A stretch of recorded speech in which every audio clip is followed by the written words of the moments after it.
Yeah, no, I'm not trying to be the highest paid necessarily. So we'll wait until negotiations begin, and obviously want to put this team in the best situation. So. I wasn't planning on originally making this video, but I got so many requests for it in my Tank Dell video that I had no choice but to bring it to you guys. So before we get to the content, make sure you drop a like, subscribe, and turn on our notifications to help the channel grow. Now that we get all that out of the way, brink.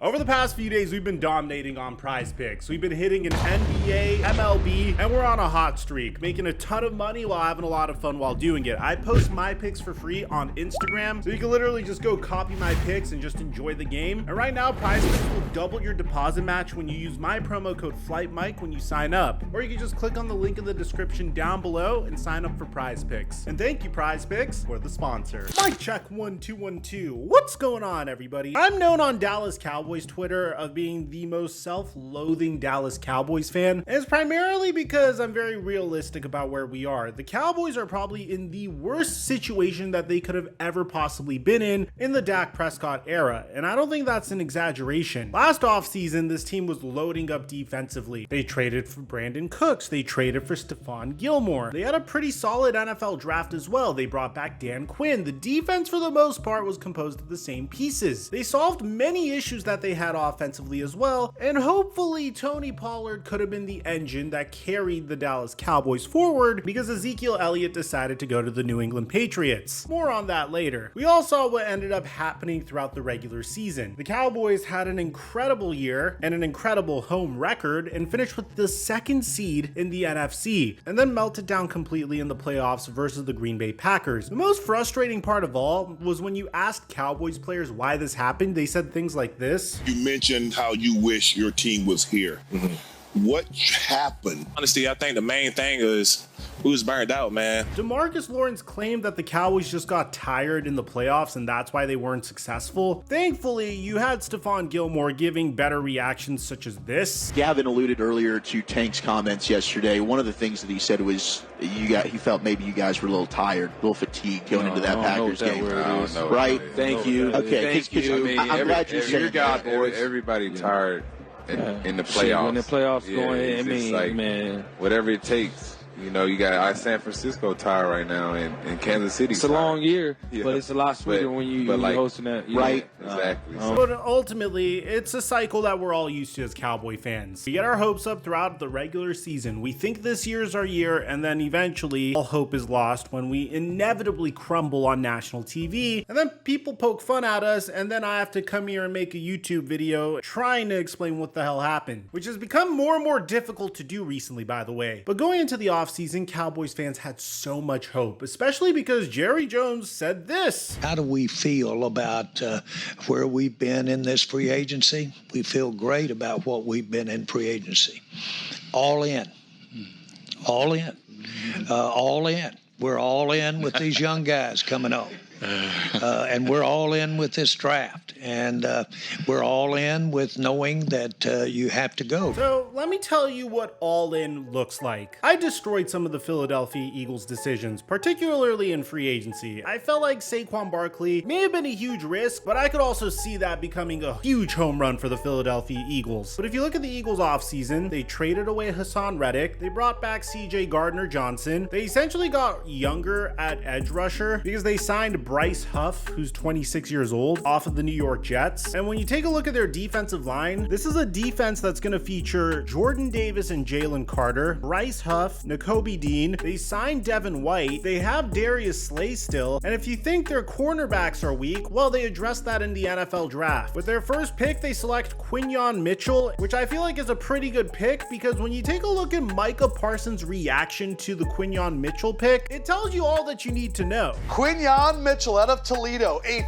4.33 40. Holy moly, is this guy fast. I'm honestly utterly disgusted And their second round pick was also a player that they were probably targeting in the first round because Cooper DeJean was supposed to be a first round pick. I know we all look at him and say, oh my God, it's the first white cornerback since Jason Sehorn. But no joke, this guy could play cornerback, linebacker, and safety. It's kind of crazy what this man can do. He was a first round talent that was available to the Philadelphia Eagles in the second round. Now, the jury's out on the rest of their draft. I love the fact that they drafted Jeremiah Trotter's son. I thought that was a cool legacy pick, but they didn't stand pat, and probably the most intelligent decision of all is realizing that the wide receiver market is about to inflate significantly. So they signed Devontae Smith to a contract that pays him $25 million a year annually, and they immediately made A.J. Brown the highest paid wide receiver in the NFL. That isn't going to last very long, by the way. A.J. Brown's only going to be the highest paid wide receiver until T. Higgins gets a contract extension, Jamar Chase gets a contract extension, CeeDee Lamb, Justin Jefferson, and this is just the tip of the iceberg. You also have Jalen Waddle that needs to get paid soon. So the Eagles recognized this and extended A.J. Brown and Devontae Smith immediately, whereas the Cowboys are just sitting pat, waiting for some reason to pay CeeDee Lamb and Micah Parsons. So a lot of people have been asking me why I didn't make a video on the fact that, oh my God,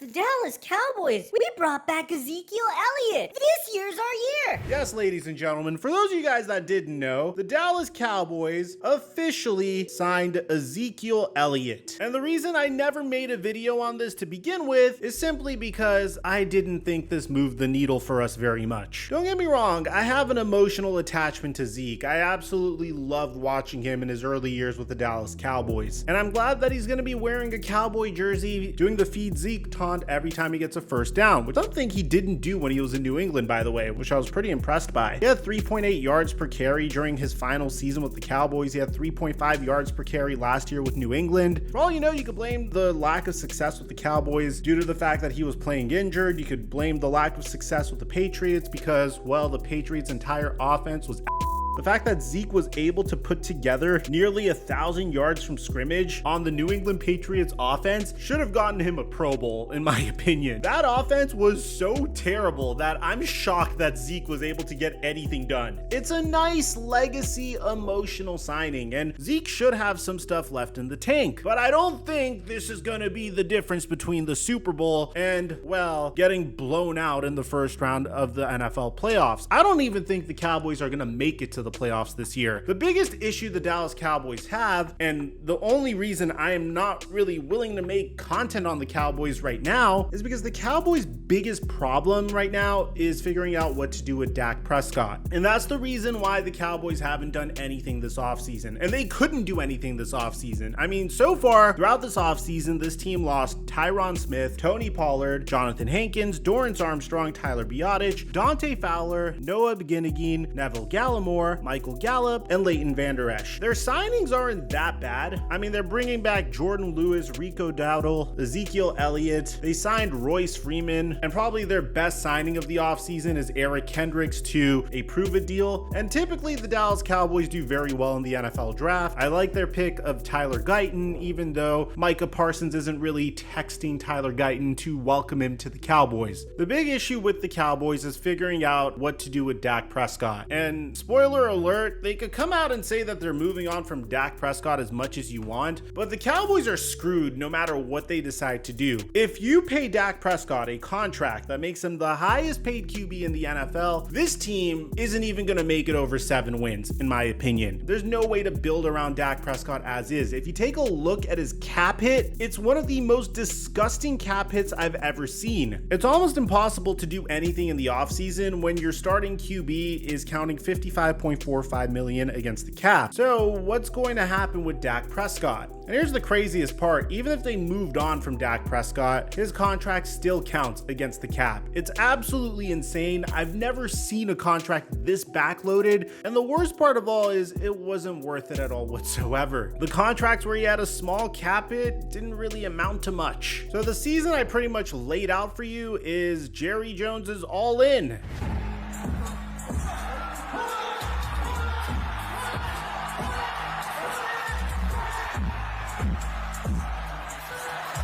But there is some hope for optimism. Dak Prescott recently came out and said that he doesn't need to necessarily become the highest paid QB in the NFL, and that he's going to wait until negotiations begin, and obviously he wants to put this team in the best situation. Yeah, no, I'm not trying to be the highest paid necessarily. So we'll wait until negotiations begin, and obviously want to put this team in the best situation. So.